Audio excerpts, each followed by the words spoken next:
This split iron mortar is the single survivor of Henry Knox's expedition here at the Fort Ticonderoga Museum, the last of 59 guns transported to the American siege lines outside of Boston in 1775.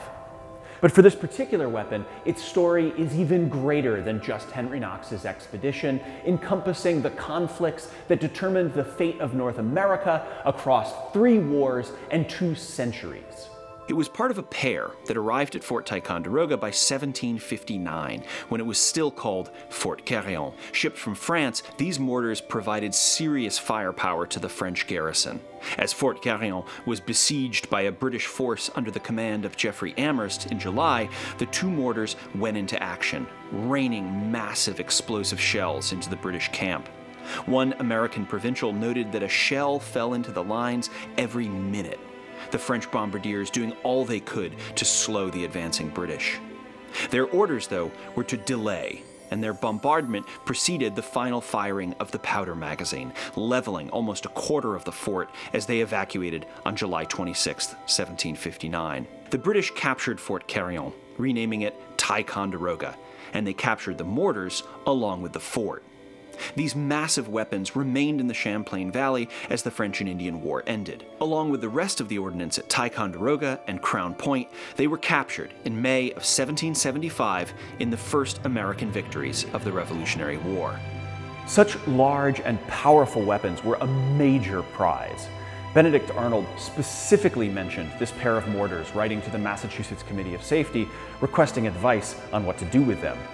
And by the fall, at least one of these mortars, affectionately called the Old Sow, was sent north to support General Richard Montgomery's siege of Fort Saint-Jean in Quebec.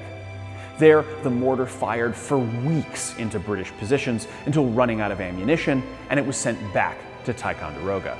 The pair were there when Henry Knox arrived in December, surprised and delighted to find such substantial weapons, which had been specifically requested. He prepared them for the 300-mile journey to the American lines. Since they had no more shells, he was forced to write to officers in New York City to see if they could spare any for Washington's forces. The mortars made the heroic trek from Ticonderoga to Boston, and on at least one occasion, the Old Sow bellowed out as she was loaded with powder and fired off to thrill the locals in Massachusetts, before joining the train of artillery of General Washington's army that forced the British out of Boston on March 17, 1776.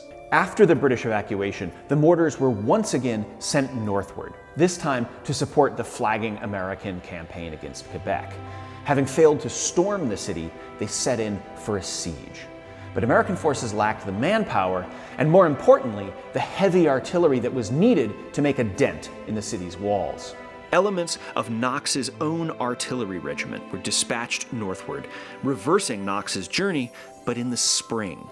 Facing muddy, rutted roads with frail carts, the artillerymen hauled the mortars northward across the New Hampshire grants before getting to Lake Champlain, where they traveled by water as far north as Sorel, Quebec, where the Richelieu River meets the St. Lawrence.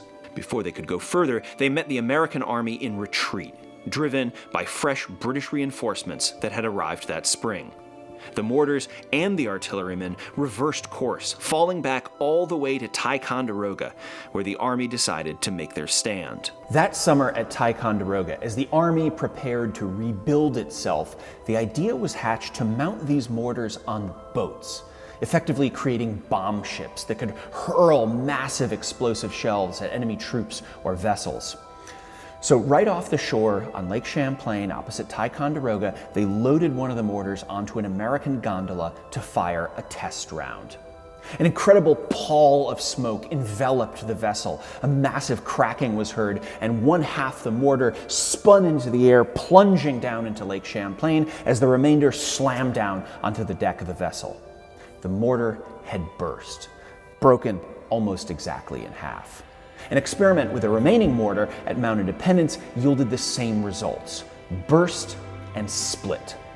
No longer useful as weapons, they were still valuable for the Continentals. Even half the mortar was nearly 1,000 pounds and was used as ballast, specifically in the row galley Trumbull. one of General Benedict Arnold's biggest warships. And in the hold of Trumbull, the split mortar sailed north and fought the British at the Battle of Valcour Island on October 11, 1776. Trumbull was one of the few vessels to escape the battle unscathed and get back here to Ticonderoga.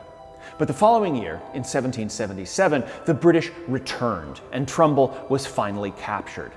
The British continued to use her as a supply and transport ship, though. But as the war drew to a close, she was likely scrapped at Saint-Jean, where this massive piece of iron was finally set to rest, and where she would have remained had the United States and Great Britain not gone back to war in 1812.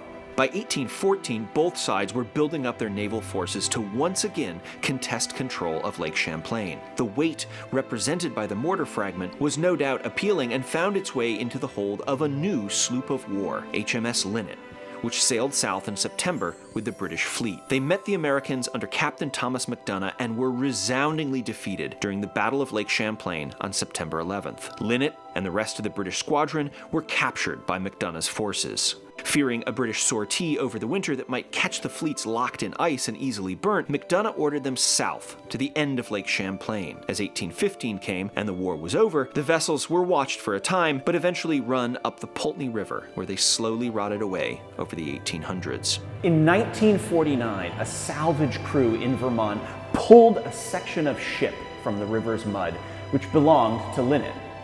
In the hold was this fragment of iron, which came here to the Fort Ticonderoga Museum in 1950. Since then, museum staff have diligently worked to cross-reference inventories and accounts to reconstruct the remarkable history of this last survivor of Henry Knox's noble train of artillery. But beyond just Knox's expedition alone, this object participated in the conflicts that shaped the fate of North America. Truly a witness to history.